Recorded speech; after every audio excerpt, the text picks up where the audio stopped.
Nous sommes de retour sur le Direct Investisseur et nous recevons Marc Daguerre de Daguerre Trading. Bonjour Marc. Bonjour Lucie, bonjour Antoine. Bonjour Marc. Alors on va parler un petit peu de ces indices. On est ce matin dans Direct Marché à 9h, vous nous disiez on va peut-être aller jusqu'au 4400. Oui. On s'en rapproche là, on est à 4392. Oui. Donc on a démarré à 4353 je crois ce matin. Donc on a quand même bien pris une bonne petite hausse là, depuis ce matin. Vous êtes toujours donc, vous maintenez ce scénario, j'imagine. Absolument. C'est ce qu'on disait tout à l'heure ce matin ensemble, Lucie. On parlait de cet indice IFO allemand que les gens attendaient un peu. Donc c'était la phase d'attente. Il est tombé à 10h, je pense, on a vu avec Antoine plutôt positif. Donc les marchés ont tout de suite réagi, puisque là le CAC 40 monte. Il est ressorti à 104,7, alors on attendait 103. Bon, bah voilà, donc il est sorti supérieur aux attentes. Et du coup, le scénario qu'on avait mis en place confirme. Et donc toujours hausse des actions. Je pense que l'euro-dollar a été mitigé de mémoire. Enfin, quand je regardais là tout à l'heure, il bougeait pas énormément. Il a commencé par remonter un peu, baisser un peu, mais bon, en n'oubliant pas qu'il a quand même pris une belle petite claque avec le discours de Draghi vendredi. Donc globalement, si on est toujours sur la stratégie, le directionnel dont on parle régulièrement, à savoir tendance haussière maintenue sur les indices actions, toujours prudence sur l'euro-dollar. Reste la question de l'or qui a marqué un rebond un peu plus conséquent qu'attendu, mais bon, pas encore de quoi totalement invalider un scénario baissier. Donc vous aujourd'hui vous jouez les indices européens et l'euro-dollar, mais plutôt avec prudence. Oui, alors moi je suis très exposé en ce moment, et tant mieux. Je suis exposé à la hausse sur les actions françaises, allemandes et américaines. Je suis toujours exposé à la baisse, comme je vous le disais, sur l'euro-dollar et l'or. Sur l'euro-dollar ça se passe bien, surtout depuis vendredi. Sur l'or, ça commence à être un petit peu tendu. Cette zone des 1200 $ l'once reste un peu, c'est la zone critique là. L'once est en train de taper dessus à plusieurs reprises.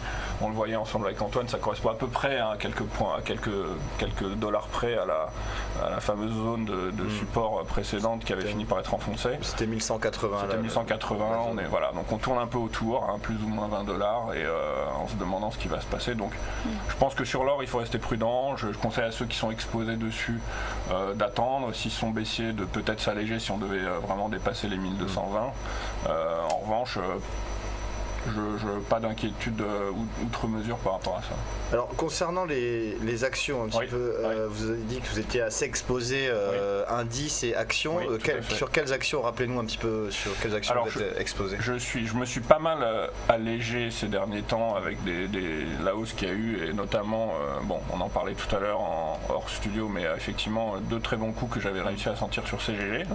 L'action qui a été la plus volatile sur les derniers mois, c'est une action qui quand même assez remarquable. Si vous voyez là, sur du plus long terme, l'action avait une vraie tendance de correction baissière. Et si on peut encore resserrer encore un petit peu, Antoine, on va voir quelque chose de techniquement d'assez intéressant. C'est qu'en fait, ces 3 jambes de baisse qu'il y a eu sur CGG, qu'on a vu qui a ramené le titre sous les 5 €, étaient techniquement très propres. C'est-à-dire qu'on a une amplitude qui était quasiment identique entre la jambe de baisse précédente et celle qu'on a eue là.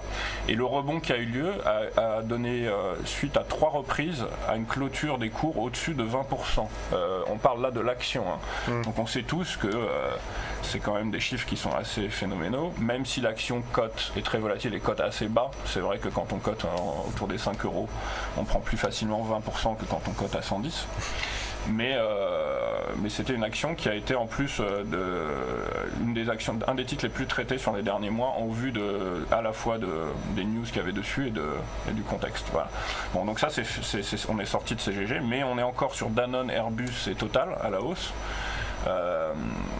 Airbus, ça allait un peu dans le sens de notre stratégie sur l'euro-dollar, puisqu'effectivement c'est une valeur assez exposée en dollars. Donc quand on est un peu haussier sur le dollar, être haussier sur Airbus, ça reste cohérent en fait. Total, c'était vraiment graphiquement, le graphique était vraiment intéressant et ça reste une valeur solide. Bon, et puis on sait que Total est une des plus grosses valeurs du CAC, donc ça va dans le sens. Et enfin Danone, on en avait parlé, ça fait un moment déjà qu'on était dessus, mais c'est vrai que le rebond s'est poursuivi et que pour l'instant on préfère encore remonter notre stop et rester en position sur ces valeurs-là. Voilà, ça c'est sur la partie France. D'accord. Et vous étiez également exposé partie États-Unis et Allemagne. Ouais. Alors États-Unis, je dis États-Unis parce que j'ai une valeur pour l'instant qui est Chevron, une valeur pétrolière sur laquelle on est toujours haussier, qui se comporte bien. Pas aussi bien que les valeurs européennes. Bizarrement, tiens, c'est bien de le souligner aussi, c'est vrai que là, l'Europe marque une accélération un peu plus franche que les États-Unis. Sur les valeurs pétrolières.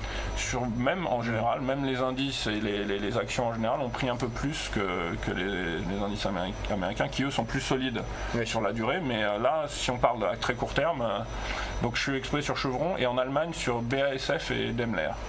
Donc une valeur du secteur énergie et une valeur du secteur automobile en fait. Et aujourd'hui ces valeurs se comportent comment alors? Avant de vous rejoindre, j'ai regardé, depuis les FO tout monte en fait. Donc on est sur des progressions de plus de 1% pour les deux valeurs. Daimler qui prend 1,18 et puis BASF qui est en progression de 1,04%. Voilà, donc tout ça sur un portefeuille turbo, ça vous donne un portefeuille qui tourne autour des plus 40, plus 50% par ligne, donc ça fait vraiment plaisir. Sur la semaine, vous avez fait plus 330%, c'est bien ça? C'est ça, la semaine dernière. Et alors ça, parce que vous avez pris un levier donc important, j'imagine? Oui, alors j'ai pris un levier qui était... Alors, sur les actions, les leviers sont jamais énormes, c'est sur les indices et certaines matières premières. Mais si vous prenez par exemple un effet levier de 7, qui est déjà pas mal, et que vous voyez CGG qui a pris 20%, le calcul est simple, 7 x 20, ça fait 140%. Donc c'est ce qui m'est arrivé. Là, ce chiffre exceptionnel de la semaine dernière est quand même dû à deux conseils sur CGG qui ont pris chacun plus de 100%. Donc quand même, je tiens à le dire parce que les gens après, il faut être honnête, ce sont des coûts quand même particuliers qui sont extrêmement... Ça n'arrive pas toutes les semaines. Qui n'arrive pas toutes les semaines, que les gens se disent pas chez DT Turbo on fait ça toutes les semaines, mais c'est quand même des coûts qu'on a su prendre. Mais en dehors de ces deux coûts-là, la moyenne des lignes tourne autour des 30-40%, ce qui est déjà très bien. En sachant que c'est comme des produits d'assez court terme, donc on fait, on fait du 30-40% en une dizaine de jours, c'est bien. C'est bien. Alors du coup, la CGG, vous êtes sorti complètement de la valeur? Je suis sorti pour l'instant. Maintenant, parce que sur mon service, je m'occupe, j'ai un service qui fait des conseils turbo. Si je devais donner un conseil à certains investisseurs qui ne veulent pas forcément aller sur de turbo, je pense que c'était un titre qu'il était bon d'avoir en portefeuille en tant qu'action en cash, parce que ce qui se passe sur l'action là, le fait que cette OPA de Technip a été finalement refusée pour l'instant, je pense que le titre a encore de beaux jours devant lui et qu'un retour au-dessus des 15 voire 20 euros l'action n'est pas improbable. Parce que là on est à 8 quand même. Oui, donc 8, ça veut dire que pour moi, je pense qu'il y a 100% à prendre sur l'action dans les mois à venir. Donc imaginez si vous allez revenir dessus. Sur vous allez revenir dessus. Dès que j'en aurai l'occasion, oui. Et qu'est-ce qui vous fait penser que l'action peut revenir sur 15 euros tout de même? Alors je vais vous dire Antoine, 4 euros tout de même. Je pense que la grande phase de consolidation, si on regarde le graphique, qui a eu lieu en trois temps, est terminée. Et si cette phase est effectivement terminée, ça veut dire qu'on repart vraiment sur un biais haussier. Et dans ce biais haussier, les premiers objectifs sont au-dessus des 20 euros.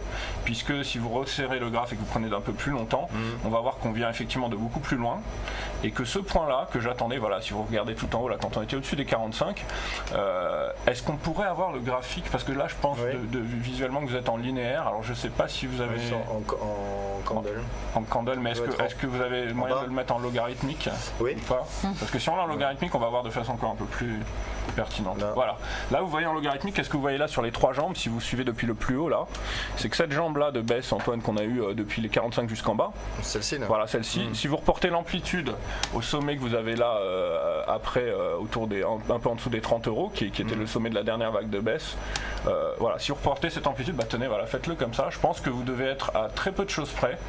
Si vous reprenez exactement, et si vous reprenez l'amplitude de la première vague de baisse bleue et que vous la reportez là où vous êtes aujourd'hui, vous allez arriver pas loin du point bas sur lequel on est autour des 4,5. C'était 4 en projection. 4 euros, Donc ça, pour moi, c'est ce qu'on appelle techniquement quelque chose de très propre, c'est ce qu'on appelle un swing move, c'est-à-dire un report de 100% de la baisse qu'on avait eu sur la première jambe, sur la troisième jambe. Ce qui voudrait dire que là, on est censé repartir dans une tendance haussière qui avait démarré là en dessous des 2 euros sur le dernier point bas véritable. Sur cette tendance-là. C'est ce qui me fait penser qu'on est largement capable d'aller au-dessus des 15 euros. Et ce qu'on voit globalement sur les indices et les actions ne va pas forcément contre cette hypothèse-là. C'est-à-dire que dans les 6 prochains mois, on peut encore avoir des actions et des indices qui continuent monter. Ouais. D'accord. Oui, donc vous estimez par exemple, comme par exemple Laurent le disait tout à l'heure, on est sur les niveaux très hauts sur les marchés américains, mais lui pense que ça va pas tenir et qu'on va rebaisser. Vous estimez qu'on peut encore monter sur les indices? Je pense qu'on peut encore monter, oui, parce qu'en fait, ça fait un moment qu'on a cette crainte-là du fameux retournement. Et ce que m'a appris l'expérience ces dernières années, c'est que essayer de chercher des raisons pour lesquelles ça va monter, ça peut paraître parfois un peu vain, puisque finalement, ça fait depuis pratiquement 2011, septembre 2011, que les gens se demandent pourquoi est-ce que les marchés montent, mais qu'ils continuent de monter. Donc, techniquement, en tout cas, il n'y a pas de grosses raisons de s'inquiéter. Il y a certes certaines zones de résistance qui peuvent engendrer quelques phases correctives, comme on les a vues, mais si on regarde bien les indices américains, même, je vais vous surprendre, mais même le Nikkei a encore une très bonne configuration, malgré ce qu'on avait vu en début de semaine dernière avec les chiffres de la croissance. La croissance qui n'était pas bonne du tout. L'indice s'est très vite repris, il a perdu 2-3% le jour même, mais après, ça c'est tout à fait maintenu. Donc oui, je continue de penser qu'il vaut mieux rester long sur les actions et les indices pour l'instant.